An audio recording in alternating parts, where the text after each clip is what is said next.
C'est quoi ton sac? C'est un EDC? Non? C'est un sac d'évac?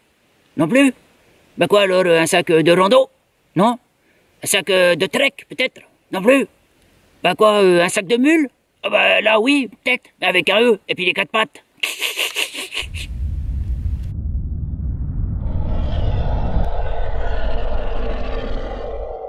Bonjour, je vais vous présenter maintenant la nouvelle version de mon sac pour Navarino 2017 qui n'est pas tout à fait la même que la version qui est déjà en ligne depuis déjà une bonne année. Il y a plusieurs choses qui diffèrent que je vais vous montrer maintenant. Alors on va déjà passer vite fait sur tout ce qui est voilà, trousse de toilette et l'habillage. L'habillage sera composé de casquettes, bien sûr, ça il y en a tout le temps. Ceinture, écharpe, bonnet, cagoule. Il y aura 3 paires de chaussettes, 3 caleçons, 3 t-shirts, 2 t-shirts à manches longues, 2 pantalons et un sweatshirt. Complété, vous le voyez, par des lunettes de soleil dont on va reparler tout à l'heure. On va les mettre là. Hop.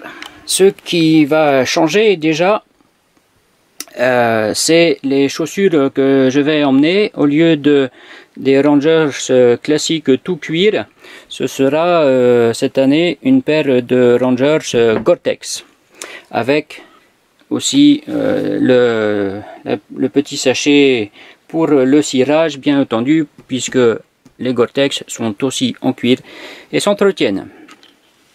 Pour le reste de l'équipement vestimentaire, je vous en parlerai tout à l'heure de tout ce qui est sur vêtements en fait. On va passer à un autre module, si on peut appeler ça comme ça. C'est tout ce qui est cordage. On a d'abord 2 petites sangles qui sont là en fait pour sécuriser le sac pendant les transports. Et ensuite on a une corde à linge avec 10 épingles à linge. En corde, je dois avoir 12 mètres.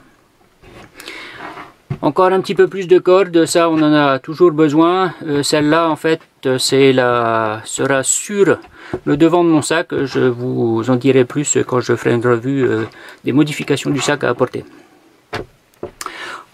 Toujours dans les cordages, là j'ai un petit tube étanche avec à l'intérieur quelques petites bricoles, pas mal de cordage aussi et surtout pas mal de briquets. J'aurai un petit kit de pêche, du fil, quelques hameçons plomb. Je vais aussi emmener quelques mouches pour pêcher à la mouche. Des mouches à saumon, à truite de ce type. Je verrai exactement quoi emporter. Si on passe au niveau popote, je garde évidemment mon réchaud multicombustible Primus qui est là, très efficace, toujours fidèle au poste.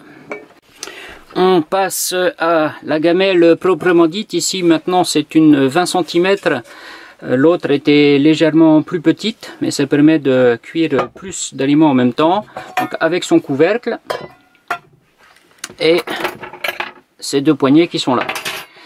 J'ajoute un petit quart qui sera utile pour mesurer les aliments de base tels que les pois, le riz, les pâtes, etc. Toujours mon bon vieux set de couverts qui est beaucoup plus vieux que moi.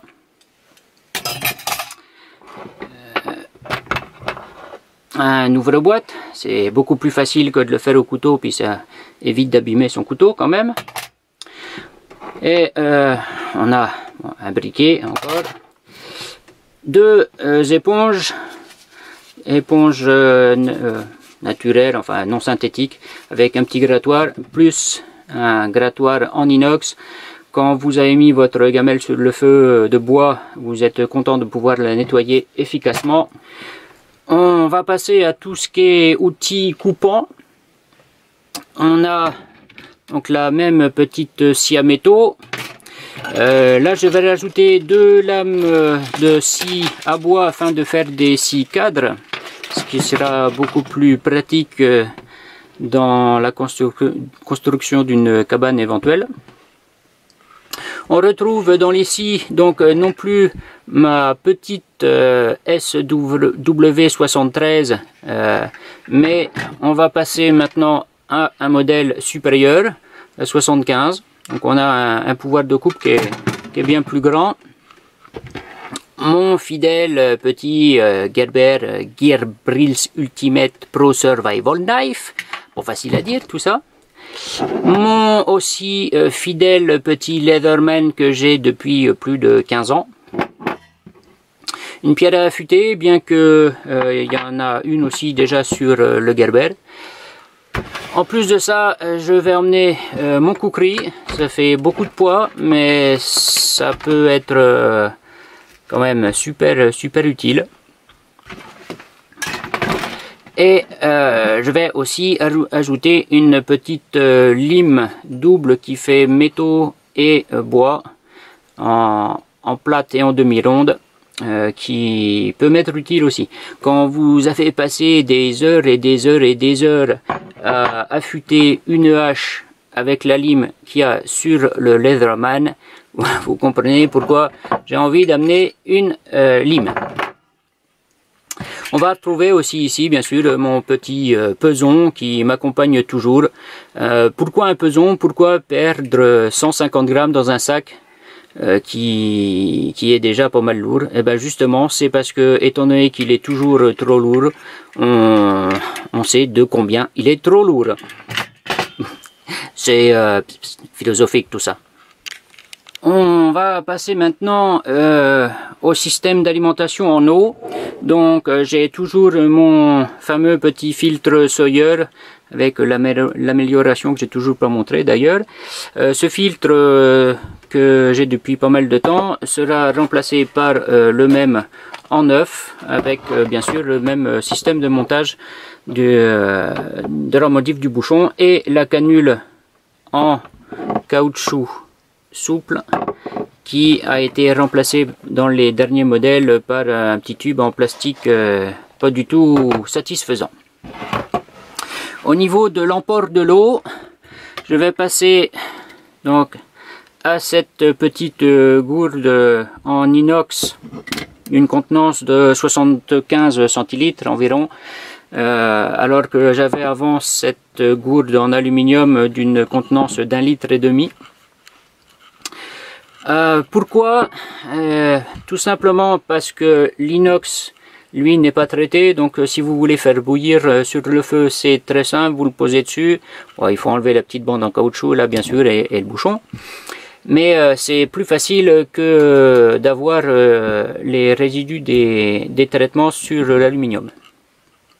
Et chose importante aussi, on a sur cette gourde là une ouverture de goulot qui est plus importante que sur celle-là. Ça vous permet donc de mettre des aliments qui ne sont pas forcément complètement liquides. Des flocons d'avoine par exemple, vous pouvez les mettre dedans sans problème. Dans celle-là, c'est beaucoup plus compliqué. Un côté un peu plus technologique, si on veut, on va parler des lampes. Donc j'aurai toujours ma bonne vieille frontale Black Diamond, que j'apprécie beaucoup et qui pour l'instant dure toujours dans le temps. J'aurai à la place de ma petite lampe Géonaute, j'aurai une lampe Bushnell. C'est une Bushnell Pro en 50 lumens qui fonctionne avec une pile AAA.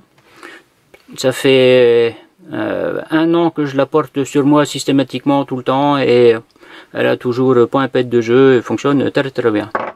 Je vais aussi emmener cette petite ou grosse, on va dire, lampe. J'en vois qui vont rire, qu'est-ce qu'il faut avec ça, ça déconne. Parce que tout simplement, c'est une lampe à pas chère, achetée en grande surface, que j'ai modifiée pour pouvoir ici insérer un port USB qui permettra de charger quelques appareils. Quels appareils? Par exemple, pour tout ce qui sera voilà, le lecteur MP3 par exemple, là je vais emmener ça histoire d'avoir un peu de divertissement. Une liseuse aussi. Gros avantage de la liseuse, outre que évidemment ça consomme du courant et c'est fragile, c'est moins que le poids d'un livre et vous pouvez en emmener 500, 1000 suivant ce que vous mettez dans la carte mémoire. Gros avantage, c'est que vous pouvez avoir sur votre liseuse tous les guides touristiques des pays que vous allez traverser. Il y a certaines marques de guides qui offrent pour l'achat du guide papier, ils offrent la version électronique. On reste dans l'électronique. J'avais au départ un petit positionneur GPS comme ça, donc lui excite et on va le remplacer, s'il marche encore, par un Garmin Nitrex comme ça, qui est non tactile, monochrome, avec une très longue autonomie de batterie. Vous pouvez faire une journée de 12 heures sur les mêmes batteries tout en le laissant allumer sans aucun souci. Encore de l'électronique, une montre, tout bête, mais ça permet d'avoir un réveil sur soi. C'est quand même un peu utile quand vous avez besoin de marquer un événement, hein, se réveiller pour prendre un bus ou choses comme ça. Il y aura aussi, voilà, nouveauté, c'est une petite micro-caméra avec, il y aura toute une tripotée de batteries supplémentaires et de cartes mémoire. Non électronique, mais on a toujours mon petit monoculaire assez léger qui vient de chez Decathlon, hein, pas très cher et toujours entier après quelques centaines d'heures d'utilisation. Une boussole, ne négligez jamais la boussole, même si vous partez avec les GPS, les nouveaux smart machins qui font GPS, etc., qui sont censés vous retrouver un peu partout. Des fois, une boussole, ça peut quand même aider. Et puis, une loupe pour quand vous avez des échardes un peu plantées, c'est pas mal. Et puis pour observer quelques petites choses. Je vais compléter aussi par quelques papiers. Alors quelques cartes de l'endroit où je vais, des fascicules qui ont été édités par le gouvernement chilien. C'est des jolis fascicules et que j'aime bien, donc je les emmène. Voilà, ça fait du poids, mais c'est sentimental. Et puis un dictionnaire d'espagnol, puisque même si mon espagnol est pas complètement pourri, il y a toujours des choses qu'on ne sait pas. En passant dans une autre catégorie, on a du savon de Marseille qui servira aussi bien pour se laver le corps que laver les vêtements et laver la vaisselle. Pour ce qui est de laver le corps, j'aurai une micro serviette en... je ne sais pas comment ça s'appelle, les trucs qui se mouillent pas. Un micro gant identique et un gant par contre en éponge, puisque ça nettoie nettement mieux que le petit qui est là. Une trousse à pharmacie avec à l'intérieur des compresses, des antibiotiques à large spectre, et ici ce sera de l'amoxicilline. Un petit antibiotique de contact qui sera de l'auréomycine pour les petits boutons sur le bord de l'œil, etc. ou le bord de la narine. J'ai aussi bien sûr de quoi me recoudre du fil, des aiguilles. Je sais qu'il y en a qui ça fera peur, mais c'est une éventualité. Et puis des compresses et des bandages. Une protection anti-insectes à base de plantes, sans DTT, DET, etc., sans crasse à l'intérieur, normalement. Un petit flacon de crème solaire. Il ne faut pas oublier que si jamais vous allez dans ces régions, que ce soit du côté d'Ushuaia ou sur Navarino ou sur toute la Patagonie, c'est que le soleil, quand il tape très fort et vous avez vraiment vite fait d'attraper des coups de soleil, que ce soit l'été ou l'hiver, qui sont d'ailleurs assez approchants. Il vous faut obligatoirement de la crème solaire et justement les fameuses lunettes de soleil tout à l'heure, qui sont utiles quand vous avez le soleil qui tape très fort ou alors en cas de réverbération sur la neige que vous avez quand même très souvent. Je vais ajouter aussi dans ce sac deux couvertures de survie. Il y en a une qui sera systématiquement dans la tente et l'autre qui sera avec les autres affaires, puisqu'il y en a une qui, son rôle sera d'étanchéifier le dessous de la tente et de protéger aussi contre le froid. Ça, vous avez dû la voir aussi si vous regardez un peu les vidéos dans ce que j'ai fait, le descriptif des deux tentes que j'ai fait. Justement, au niveau des tentes, donc Exit la T2 Ultralight Pro et elle est remplacée par la Quick Hiker 2 Ultralight. Ouais, je perds un peu de poids, hein, je perds environ 300 grammes, mais ma T2 est déjà un petit peu ancienne, a déjà pas mal vécu. Donc je me suis dit que quitte à en racheter une, j'allais essayer un modèle un peu nouveau avec les ouvertures différentes. Au niveau du couchage, j'ai mon bon vieux matelas en mousse dans sa housse de transport ici. Et au niveau des duvets, donc Exit le duvet confort 0 en matière synthétique, avec à l'intérieur aussi j'ai un liner en polyester. Et à la place, je vais prendre donc ce duvet qui vient de chez Decathlon aussi, mais qui est un -4 de confort, qui lui est en plume et que j'associe avec un liner en soie. On va passer à la dernière partie. J'ai 3 paires de gants. Des gants de travail, des gants chauds et des sous-gants. Au niveau de tenue de pluie, j'ai un pantalon de pluie, toujours le même, assez satisfaisant, très peu cher, qui vient de chez Decathlon aussi. Par contre, la veste de pluie que j'avais avec, je vais la remplacer, elle, par cette veste en Gore-Tex, donc d'origine militaire, plus lourde mais aussi beaucoup plus résistante et performante que la petite veste que j'utilisais jusqu'à présent.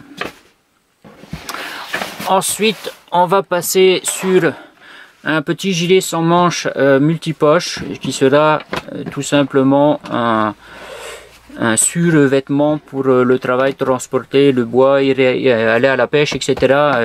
Avec les petites poches de partout. Une petite veste étanche aussi qui vient de chez Sims. C'est du matériel de pêche qui est de quand même pas trop mauvaise qualité.